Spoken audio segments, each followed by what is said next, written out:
professor, que nos foi, assim, bem, assim, gentil de estar com a gente e participar com a gente nessa nova jornada aí. Obrigada, professor. E eu queria falar um pouquinho do meu grande mestre, né? Meu grande mestre, porque ele vem acompanhando não só nós, docentes, professores, né, durante nossa trajetória de graduação, mestrado, doutorado. É um professor que tem bastante habilidade prática, conhecimento na área prática, desenvolvimento humano, desenvolvimento de qualidade, é da área de farmacêutica, é um farmacêutico bioquímico, tem especialização em análises clínicas, ele é mestre em biotecnologia, ele é auditor também de laboratórios clínicos, isso é importante, né, muito importante no Brasil, os laboratórios estarem acreditados e desenvolvendo um bom trabalho com segurança, ainda mais no mundo que vivemos hoje, né, professor? Exato. É docente do UNES, na área de biomedicina, né, nos cursos de biomedicina, enfermagem e estética, né, só deixando bem, assim, claro que as alunas da estética ama muito. Tenho o maior carinho e respeito, toda a nossa tribo, nossa equipe. Também na formação de coaching, né, análise comportamental, life business, e diretor e consultor de uma empresa. Ele tem sua própria empresa, onde ele dá consultoria, cursos e alguns treinamentos. Professor, se sinta à vontade, nós temos aqui a Flaviane, que está nos ajudando, o professor Sidney está presente, tem outros professores também, junto com nós aqui, e agradecer a presença de todos, né, que estão participando. Aproveitem bastante, façam perguntas, que o professor com certeza vai ajudar muita gente. Um grande abraço, professor. Tudo de bom. Muito obrigado, Rosângela. Tá? De antemão, já agradeço você, agradeço o pessoal aí que organizou o evento do EAD, o pessoal que está aí, a Fabiane, o Sidney, que está coordenando aí essa palestra. Agradeço bastante a oportunidade de estar participando e mostrando esse trabalho, tá, num evento bem organizado, bem orquestrado, né, como está sendo aqui, tá bom? Deixa eu só compartilhar a tela aqui com vocês, tá? Vocês estão me ouvindo bem? Tá tudo ok? Sim, professor. Isso, vou compartilhar a tela aqui, para a gente abrir alguns slides aqui para a apresentação.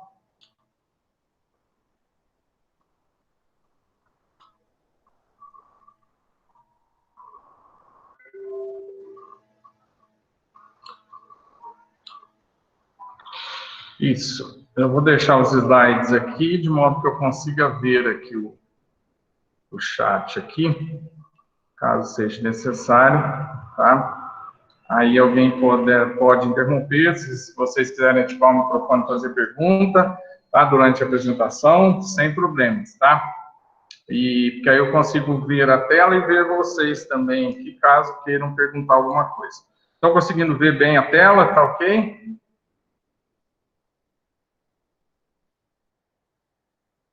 Sim, professor, tranquilo. Beleza, então tá bom. Muito bom. Já agradeço de antemão a oportunidade, tá, de poder estar falando um pouquinho sobre essa questão, sobre esse tema, né, quando eu propus o tema aí para a professora Rosângela aí para apresentar.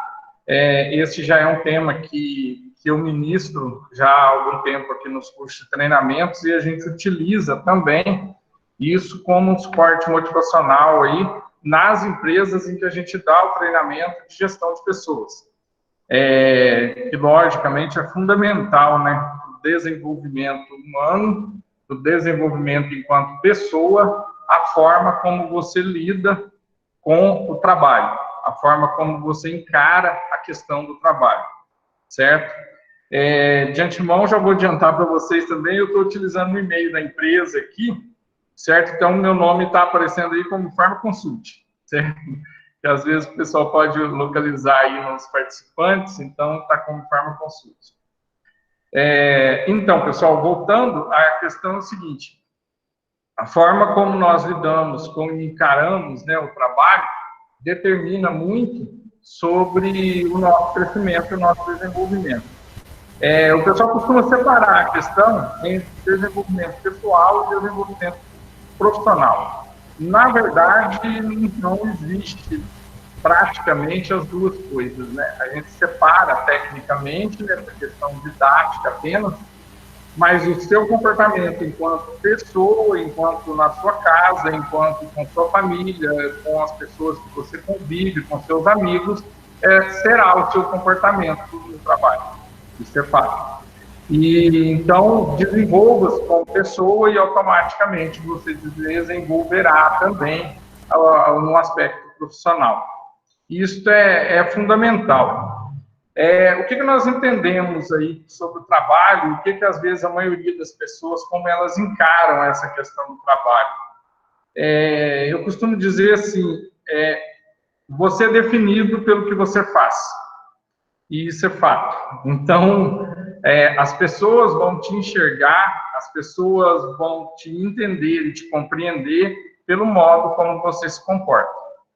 Então, a atividade que você exerce, o comportamento seu ao longo aí do seu desenvolvimento, do seu crescimento enquanto profissional, ele vai determinar, sem dúvida nenhuma, a forma como você vai se apresentar às outras pessoas. Dizendo mais profundamente, você é a história que você conta de você para os outros. Isso é o que te define. As pessoas te veem dessa forma. Então, a gente faz uma reflexão aqui. Que história que você vai contar daqui 20 anos, daqui 30 anos, principalmente em relação ao seu trabalho e ao seu sucesso como pessoa. Certo? A maneira como encaramos o trabalho, e às vezes algumas pessoas encaram o trabalho como apenas algo que lhe dá subsistência, algo que lhe proporciona um rendimento, de modo que ele consiga ter um desenvolvimento, um crescimento, uma aquisição de bens, mesmo que ele não goste, às vezes, daquela atividade, ele passa boa parte da vida lidando com esse ofício e suportando, às vezes, esse ofício. Para essas pessoas, o trabalho, às vezes, é uma escravidão. E o que acontece? Ele tem muita dificuldade em lidar com isso. E se a gente pensar que nós passamos aí 8 horas por dia no trabalho, no local onde você adquire ali a sua forma de subsistência, isso é 1/3 do seu dia. Se você trabalha 30, 40 anos, 50 anos, isso vai ser 1/3 da sua vida. Então, 1/3 da sua vida fazendo algo que você não gosta, algo que você quer se livrar daquilo, isso é muito difícil, passa a ser um complicador. Então, pessoal, nós fazemos a pergunta: qual a razão do trabalho? Por que trabalhamos? O homem é o único animal que trabalha. Os demais não têm essa característica, né? Quando nós pensamos isso, nós imaginamos o seguinte: algumas pessoas trabalham 8 horas por dia por um salário. Eu trabalho o quanto precisar por um objetivo. Então, quando nós entendemos do trabalho, aquilo que eu exerço, aquela atividade que eu vou exercer durante 1/3 aí da minha vida, e às vezes muito mais do que isso, o trabalho não é apenas 8 horas por dia. Ele passa a ser uma missão. E aí, quando nós encaramos dessa forma, que é uma missão, uma razão de vida, né? Quando o trabalho está em congruência, né? Está de acordo com o meu objetivo de vida, com aquilo que eu quero deixar como legado, o trabalho não é um fardo. E a gente pensa também nessa frase do Bill Gates, né? Se você quer chegar aonde a maioria não chega, faça o que a maioria não faz. Então, nós vamos trabalhar também dentro desse tema, como que você passa a ter essa visão sobre o trabalho. Como que você consegue, a partir de que forma você poderá enxergar o trabalho como uma missão? Essa frase resume o sair da zona de conforto. Então, se eu quero atingir aquilo que outras pessoas atingiram, se eu quero chegar onde elas chegaram, é importante, às vezes, que eu faça pelo menos o que elas fizeram. E isso é uma forma de eu conseguir atingir aí meus objetivos. Qual que é o conceito de trabalho? Certo? De onde vem aí a ideia do trabalho? Então, a palavra trabalho, ela deriva do latim tripalium, tripalos, que é o mesmo que três paus. Na verdade, ele é um instrumento, esse tripalho era um instrumento utilizado para tortura, na Idade Média, e em épocas mais primitivas. E também é um instrumento utilizado aí para ceifar o trigo. De qualquer forma, ele remete a algo difícil, algo ruim. O trabalho braçal, né, que vem do grego aí, ponós, quer dizer labor. Daí aquela ideia que nós temos aí de atividade laboral, certo? De como exercer uma atividade está relacionada à atividade braçal. O trabalho como castigo, né, ele é muito mais primitivo, bem mais primitivo, e ele deriva aí do judaísmo, está na Bíblia, né? Quando Adão e Eva caíram, né, foram banidos para a terra, segundo a Bíblia, Deus disse que ele agora teria que trabalhar para adquirir o seu sustento, né? No suor do seu rosto comerás o teu pão, está em Gênesis. Então, daí vem a ideia da escravidão, do ônus que temos que pagar para sobreviver. Então, o trabalho relacionado à escravidão, ele é algo que, principalmente no Brasil, nós temos países que têm uma tradição de escravatura, né? Ele adquiriu uma conotação bem relacionada a algo difícil de se realizar. Algo que eu não quero realizar, algo que eu não gosto de fazer. Em contraponto àquela questão do prazer. Então, trabalho e prazer passou a ser coisas antônimas, né? Diferentes uma da outra, opostos, né? E essa ideia da escravidão tem como base essa característica aí da origem do trabalho. O ideal é que nós pensássemos, né, que o trabalho não deve ser visto como uma ideia de castigo, mas sim substituído pelo conceito de realizar uma obra, como diz Cortella no célebre livro, né? Qual é a sua obra? Então, a ideia do trabalho como algo que vai me construir, edificar, promover, né? Promover um engrandecimento e um desenvolvimento do homem. O trabalho e o emprego são coisas muito diferentes, né?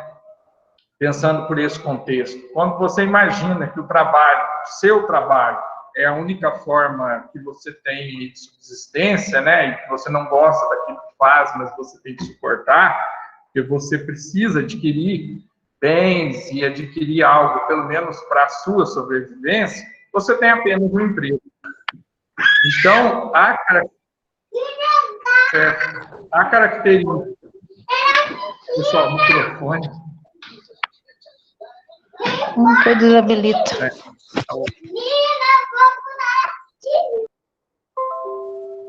Então, pessoal, a ideia de que o trabalho e o emprego, o que vem a ser? Qual é essa diferença? O emprego, ele é algo contratual. Ele é sempre remunerado. Então, é uma atividade que você faz em contrapartida a um pagamento. Ele pode ser financeiro, pode ser uma troca, como um escambo, eu vou te dar algo em troca, eu vou te dar um carro, vou te dar um bem, em troca de alguma atividade. Isso é emprego, é uma relação contratual. O trabalho não, o trabalho é algo construído a partir de um ideal. Ele é um crescimento, ele vai te promover uma contribuição, é algo que você vai fornecer para o mundo. Não necessariamente ele precisa ser remunerado, mas ele pode ser remunerado. Então, nós trabalhamos, por exemplo, professor da instituição, você trabalha numa empresa, você é um vendedor, automaticamente você tem uma remuneração em função disso. Então, você tem um emprego e um trabalho. algumas pessoas têm apenas um emprego. E aquelas pessoas que têm apenas um emprego, e isso é boa parte da população, são aquelas pessoas que enxergam, às vezes, o trabalho como uma escravidão. O que nós queremos dizer com isso? Imagina quem já se deparou, às vezes, com uma cena ou já ouviu, ou presenciou algo assim. O pai chega de casa às 6 horas da tarde, às vezes 8 horas da noite, porque ficou preso no engarrafamento, e tudo amassado, tudo cansado, descabelado, e aí o filho pergunta ali de 5 anos de idade: pai, de onde o senhor está vindo? Ele fala: estou vindo da guerra, eu estou vindo do inferno, aquele local, e aí começa a falar do trabalho, que o patrão é isso, que o trânsito é isso, que é difícil, tudo.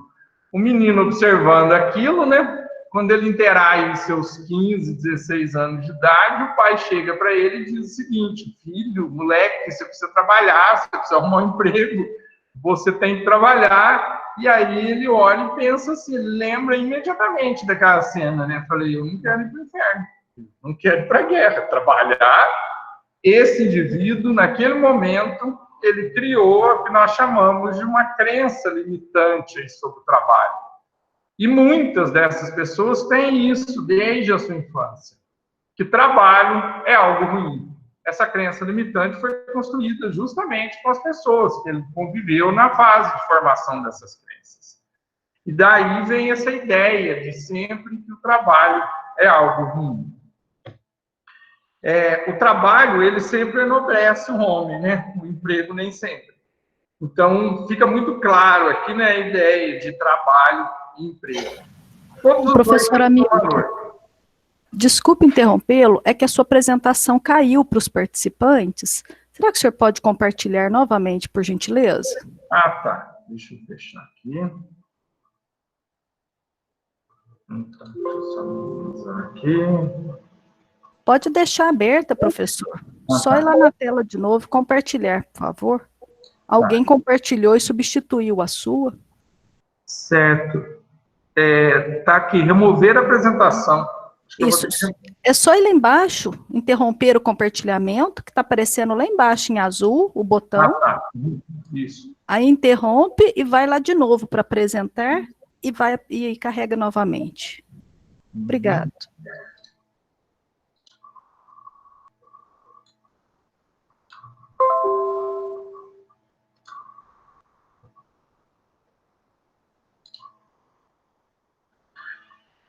Beleza. Estão vendo agora? Tá ok? Perfeito. Isso, acho que o pessoal perdeu de onde será que eles pararam? Mas a gente continua acompanhando a sua fala, tá, professor? Só os slides que não. Tá. Bom, nós tínhamos falado, então, sobre trabalho e emprego, certo? Essa definição de trabalho e emprego. Fica bem clara a diferença, né? Algumas pessoas têm apenas um emprego e outras têm um trabalho e emprego. O ideal é que tenhamos os dois. Um trabalho que me edifica, né? Que me promove uma contribuição para o mundo, que esteja em acordo com aquilo que eu gosto de fazer, com aquilo que eu espero para a minha vida. E com isso eu também seja remunerado por isso. E, na verdade, isso constitui o emprego. Tá? Aí a gente consegue entender que o trabalho realmente enobrece o homem. Tá? O emprego, às vezes, nem sempre é possível. Bom, algumas outras definições aqui de trabalho, só para a gente compreender um pouquinho. Qual a razão do trabalho, né? Por que trabalhamos? O trabalho pertence exclusivamente ao homem, como nós dissemos. Ele é o único animal que trabalha, porque ele é o único que tem a capacidade de projetar, de idealizar, né? De planejar antes de criar. E também é o único que consegue alterar a natureza, sem dúvida nenhuma. Em função disso, por ter essa capacidade de planejar antes de criar. O trabalho é uma forma de liberdade, né? Pois é através dele que podemos satisfazer as nossas necessidades naturais, necessidades fisiológicas, né? Através do trabalho, eu consigo adquirir bens, adquirir autonomia, adquirir minha sustentabilidade e, portanto, a independência, não só a independência financeira, mas a independência como pessoa, a oportunidade de ir e vir, de fazer, de criar, de promover a mudança. Nesse sentido, ele se torna algo ligado à liberdade, né?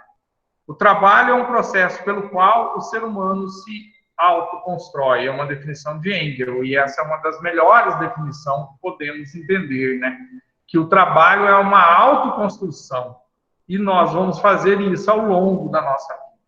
Então, de que forma que você quer estar daqui a 50 anos? Isso vai depender muito daquilo que você fez ao longo da sua vida, como trabalho e como autoconstrução.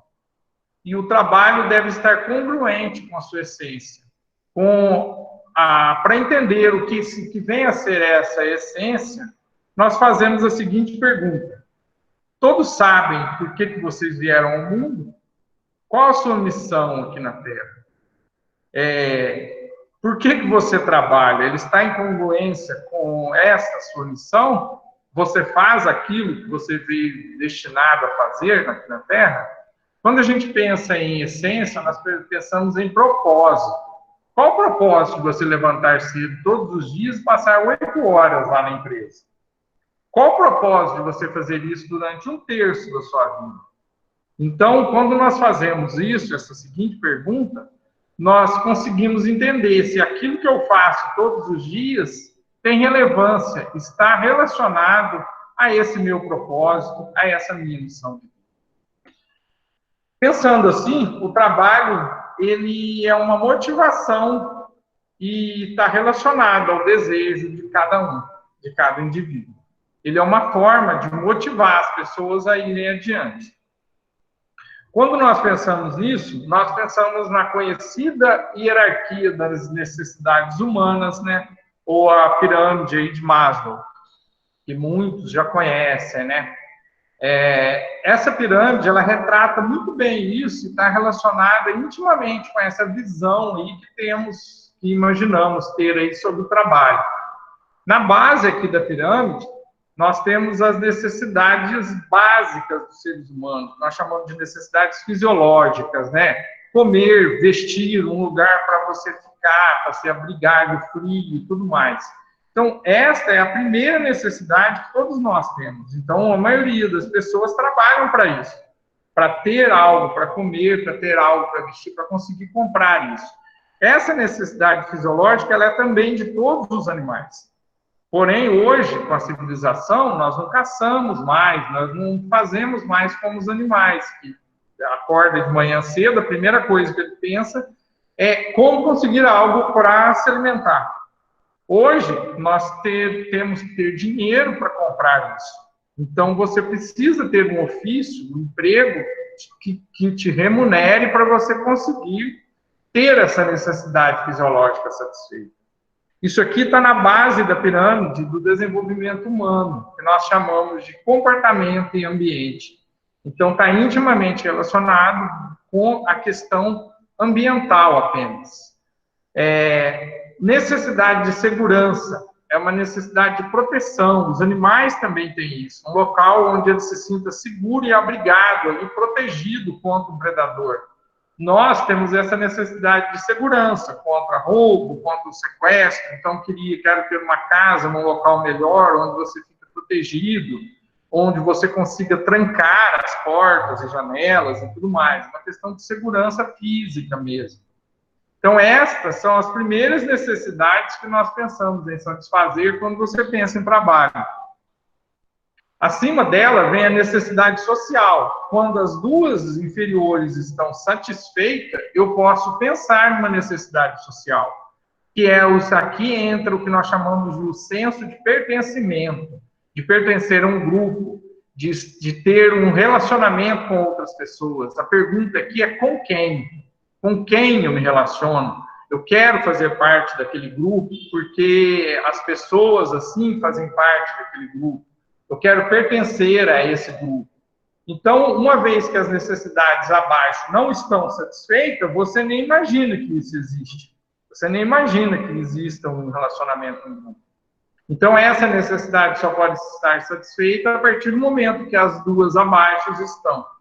E depois eu penso na necessidade de autoestima, que entra o senso do eu, da identidade, do cuidar de mim, do me promover, do me construir, né, do me transformar, me valorizar, me amar. E essa questão só pode estar satisfeita a partir do momento que você tem já o senso de pertencimento e as demais estão satisfeitas. E por último, nós temos aqui a autorrealização. E aí, quando nós falamos de encarar o trabalho como uma missão, aquelas pessoas que direcionam a sua vida em função dessa missão, essas pessoas que conseguiram enxergar qual é o propósito delas aqui na Terra, eles sempre vão trabalhar para a sua autorrealização. E aí eles atingiram um topo aí da pirâmide, né? Que no desenvolvimento humano seria a parte mais espiritual, o fazer, o legado, né? Como você será lembrado quando você não estiver mais aqui. Então, algo que você faça enquanto você está em vida, é importante para poder contribuir para isso. Ok? Então, essas seriam aí as necessidades básicas, né, dos seres humanos, ilustrada aí na pirâmide de Maslow. É fácil descobrir em que nível da pirâmide você está. Basta seguir esses passos, né? No alto aqui da pirâmide, você pode escrever aqui quais são os seus principais objetivos na vida. O que você tem como meta? O que você quer alcançar? Escreva mesmo aí, eu quero um carro, uma casa, eu quero minha casa própria e tudo mais. Em seguida, identifique na pirâmide, né, começando do nível mais baixo, que etapas estariam, que necessidades, né, estariam aí supridas, né, realizadas, quando este objetivo seu for atingido. Então, se você identificou aqui que você quer uma casa própria, um carro do ano, um carro de 150 mil reais, algo que não seja nem financeiro às vezes, mas verifique que quando você atingir esse seu objetivo, que itens aqui vão estar satisfeitos. Se você não conseguiu realizar a necessidade básica, né, fisiológica, as necessidades de segurança, e esse item seu depende de um pertencimento, depende de algo mais importante, você não conseguirá realizá-lo nesse momento. Então, você vai ter que suprir essas necessidades básicas aqui primeiro, para depois atingir isso. Então, esse é um processo de evolução importante, que é bom nós conhecermos. Qual que é a nossa concepção aí do trabalho? O que estamos fazendo de nossas vidas? Então, quando nós pensamos aí a respeito do ofício que eu faço todos os dias, da atividade que eu exerço todos os dias, é importante me fazer essa pergunta, né? Qual a minha visão? Que visão eu tenho aí do trabalho? Todos já devem ter ouvido a frase aí, né? Estou me matando de trabalhar. E é algo que, para nós, impressionantemente, não soa ruim. Então, você ouvir, às vezes, o indivíduo fala que aumentou em 50% as vendas, ele está tendo que chegar às 6 horas da manhã no emprego, e está saindo 8 horas da noite, ele está se matando de trabalhar, e que aquilo, ele não gosta daquilo que ele faz, mas ele tem que fazer. E aí, para nós, o indivíduo ainda fala assim, levanta a mão para o céu, dá graças a Deus que você está se matando de trabalhar.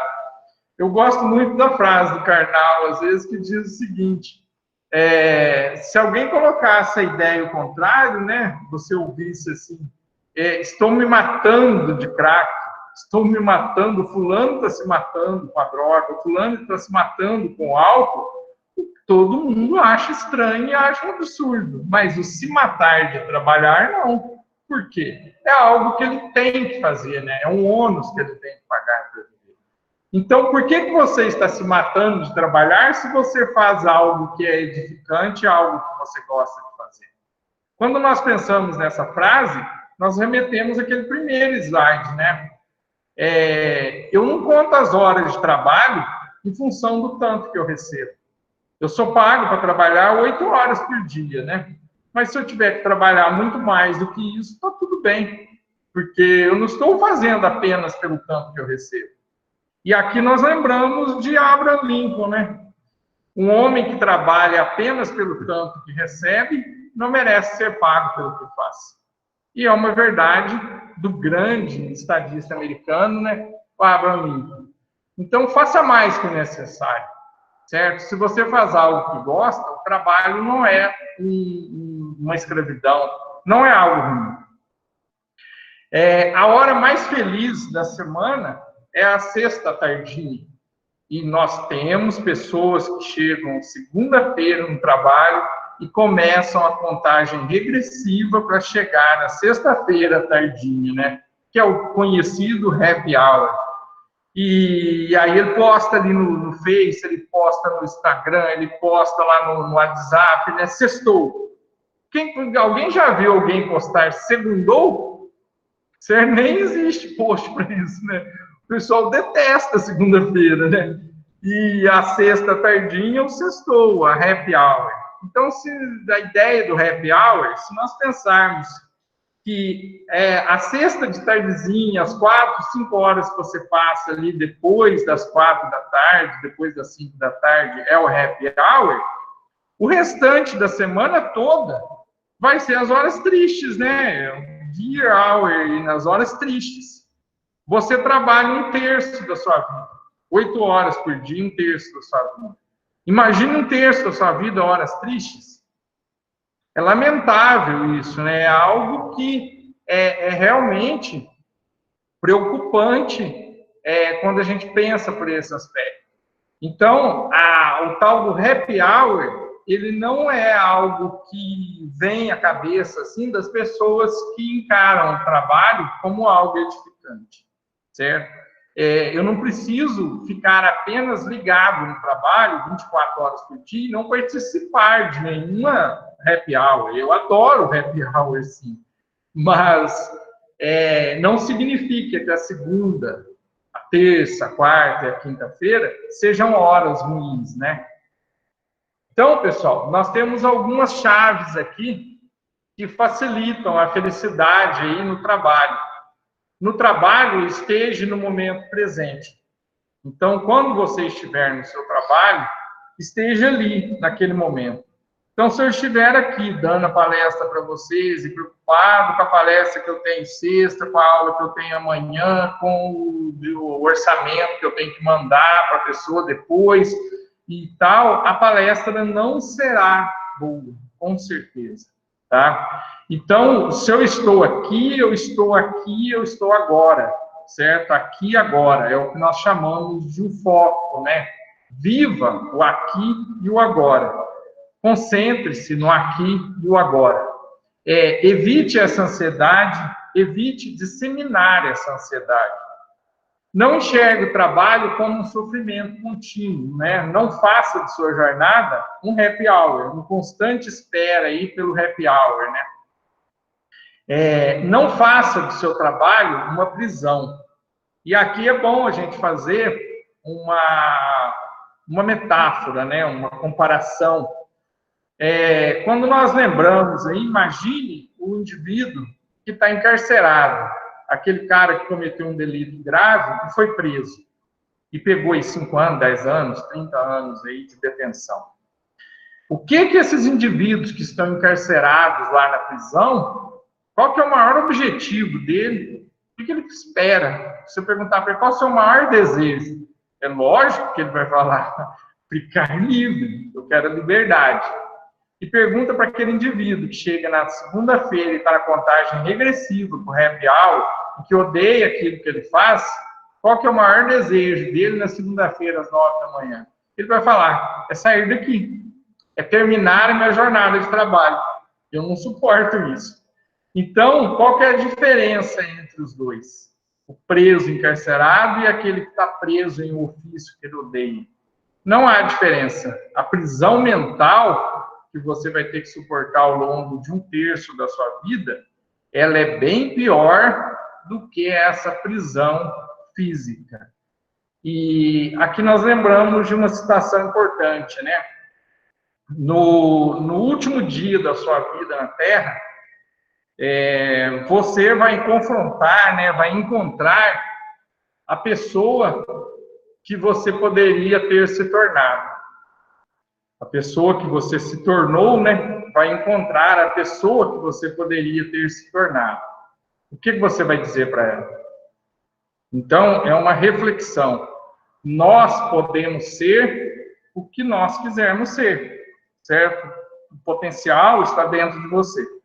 Nós vamos comentar um pouquinho mais sobre isso na palestra da sexta-feira, em que a gente vai dar as bases para você chegar lá, né? Que é o desenvolvimento humano. Que destino estou dando à minha vida laboral, né? À minha vida de trabalho? Que horizonte estou vislumbrando aqui através da minha atividade que eu exerço todos os dias?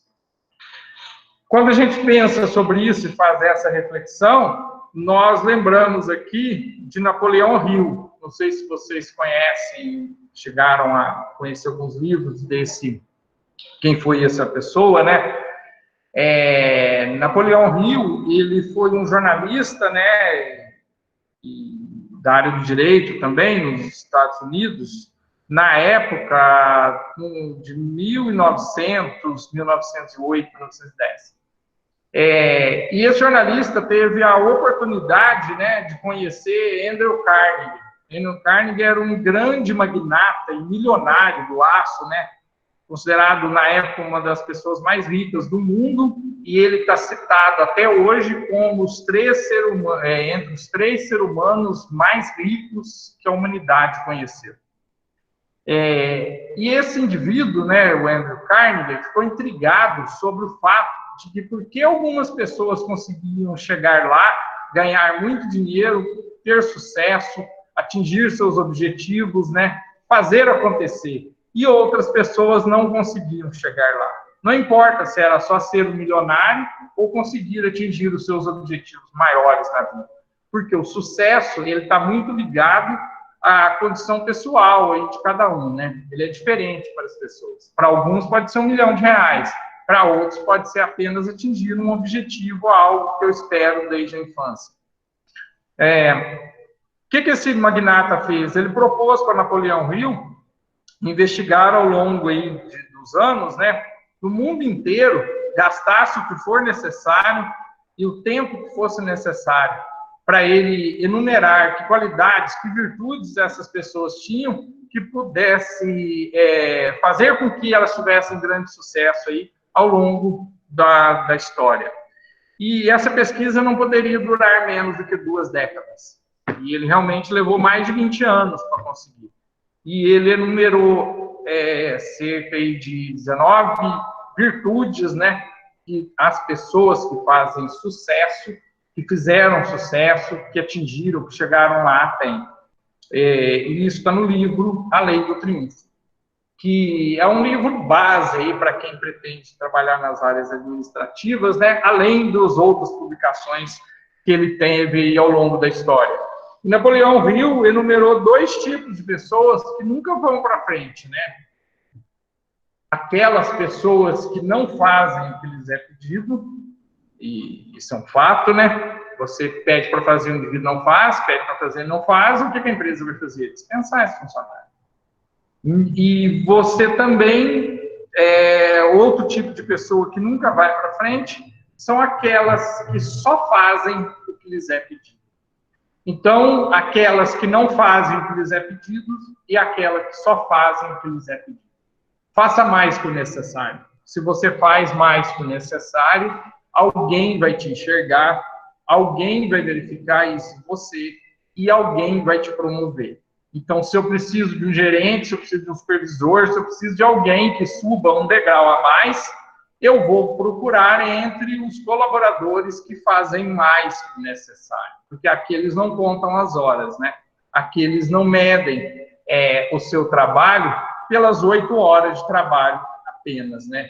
É aquele indivíduo que não fica ali 5 minutos no cartão de ponto esperando dar o horário para ele bater o ponto, certo? Ele faz mais do que lhes é pedido.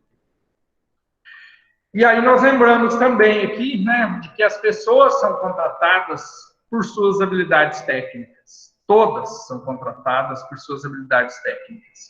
Mas elas são demitidas também pelos seus comportamentos. É uma citação do Peter Drucker. que é um ícone aí da administração também, as bases da administração vêm dele. E ele diz o seguinte, que as pessoas em todos os níveis constituem um verdadeiro capital das empresas. Isso é um fato, né? As empresas são as pessoas. Não, o grande patrimônio das empresas são as pessoas. Então, trabalhe as pessoas, exatamente como nós pensamos. Por que as pessoas são contratadas por suas habilidades técnicas? Nós olhamos competência, nós olhamos a capacidade de realizar o trabalho. E aqui nós fazemos um parêntese aqui, que é a competência, né? Que nós já discutimos isso aí em outras oportunidades, mas a competência ela se divide em 3 eventos, vamos dizer assim. Conhecimento, que representa parte da competência, ele é 15% da competência apenas, certo? E nós temos a habilidade, que também faz parte da competência. Ela representa 25% da competência. Os dois juntos somam 40% da competência. Então, quando você diz que alguém é competente, ele tem que ter conhecimento naquela tarefa e habilidade para realizar aquela tarefa. Conhecimento eu adquiro na minha formação acadêmica. Eu adquiro em livros, em pós-graduação, em tudo que você sabe até hoje sobre o seu ofício, ele é 15%. A habilidade é o poder fazer. Eu posso ter o conhecimento e não ter a habilidade de fazer. Então, a habilidade eu adquiro. Conhecimento, habilidade eu desenvolvo, aliás. O conhecimento eu adquiro e a habilidade eu vou desenvolver ao longo do tempo. E a atitude? A atitude representa 60% da sua competência. Ela é o querer fazer. A atitude é sempre inspirada. Eu sempre adoto, eu sempre copio, eu sempre me espelho em pessoas que chegaram lá. Então, eu vou fazer também. Se eu não quiser fazer, jamais eu vou ser competente, se eu não tiver a atitude de querer fazer. Então, nós temos que nos propormos a querer chegar lá. Esse é o primeiro passo. A atitude é o item mais difícil da competência. E poucas pessoas têm essa capacidade, né, de ter as 3 coisas aliadas. Então, exatamente por isso as pessoas são demitidas por seus comportamentos, por suas atitudes. Às vezes elas são muito boas naquilo que fazem, certo? Têm muita habilidade naquilo que fazem, mas infelizmente os seus comportamentos em relação ao trabalho não permitem que elas continuem na empresa. Práticas diárias aí que podemos desenvolver e que certamente vão contribuir aí para o sucesso do trabalho. O contato pessoal caloroso, sorrir. O sorriso, ele é melhor que uma cara fechada, sem dúvida nenhuma. Você não precisa sorrir a semana inteira, mas o trato com as pessoas, ele é fundamental. Lembre-se que as pessoas é o principal capital das empresas e é o seu principal motivo pelo qual você está ali. Então, você precisa ter ali um bom relacionamento. A importância do nome das pessoas, né? Qualquer cidadão, qualquer indivíduo no planeta, a palavra mais bonita, que soa melhor, que ele mais gosta de ouvir, é o seu nome. Então, se você tiver necessidade no ambiente de trabalho, memorize o nome das pessoas. As pessoas não chamam coisa, fulano, você, certo? Elas têm um nome e é importante você pronunciar esse nome. Tenha iniciativa, seja proativo, né? Se eu vi o problema, eu posso resolver, resolva, certo? Tome a iniciativa, faça acontecer. As pessoas enxergam pessoas assim. Evite criar atritos, né? Reclamação, disseminar a ansiedade, certo? Falar que é do governo, é o fulano, é a empresa, é o patrão. Então, tente resolver os problemas e não criar esses atritos, né? E trate as pessoas como únicas, certo? Elas são únicas. Todas as pessoas são únicas. Todas as pessoas enxergam, cada pessoa enxerga o mundo de uma forma, segundo o seu prisma. E é importante nós termos isso em mente. E flexibilidade, envolvimento, comprometimento. Nisto aqui está inserido, nessas 3 palavras, né? Toda essa questão comportamental. seja flexível, tenha resiliência, tenha envolvimento, faça parte do contexto, né? Se envolva com aquela atividade, tenha um comprometimento com o seu trabalho, com a sua atividade. Há uma fórmula para o sucesso profissional? Sim. E a formação acadêmica, ela não é garantia de sucesso profissional. Vocês já devem ter percebido isso. Ela representa 15% do seu sucesso profissional, que é exatamente o conhecimento. É necessário desenvolver outras competências, né? Como que a gente desenvolve essas atitudes, então? Com a autodisciplina. A fórmula é exatamente esta aqui, ó. O sucesso é igual a resultado maior que o justificativo. Todas as vezes que você conta uma historinha para você mesmo, você está tentando justificar porque você não conseguiu aquilo. E aí significa a falta de autodisciplina, que é fazer o que você tem que fazer quando tem que ser feito, quer você queira ou não. Então, o que é o sucesso? Resultado maior que o justificativo. Então, eu quero chegar lá, mas eu tenho que fazer aquela pós-graduação, mas é que agora não dá, mas é que agora... Quando você começa a contar essas historinhas, você vai adiar, você vai protelar, e você não vai chegar lá. A vida é contada por resultados, e não pelos esforços que você fez, né? Ele quase conseguiu, ele tentou, ele fez muito esforço, ninguém reconhece o esforço. A atitude e o fator conveniência. A maioria das pessoas faz o que é conveniente, o que é fácil, o que é divertido, o que satisfaz, e não o que é necessário. Nisso aqui está inserido sair da zona de conforto.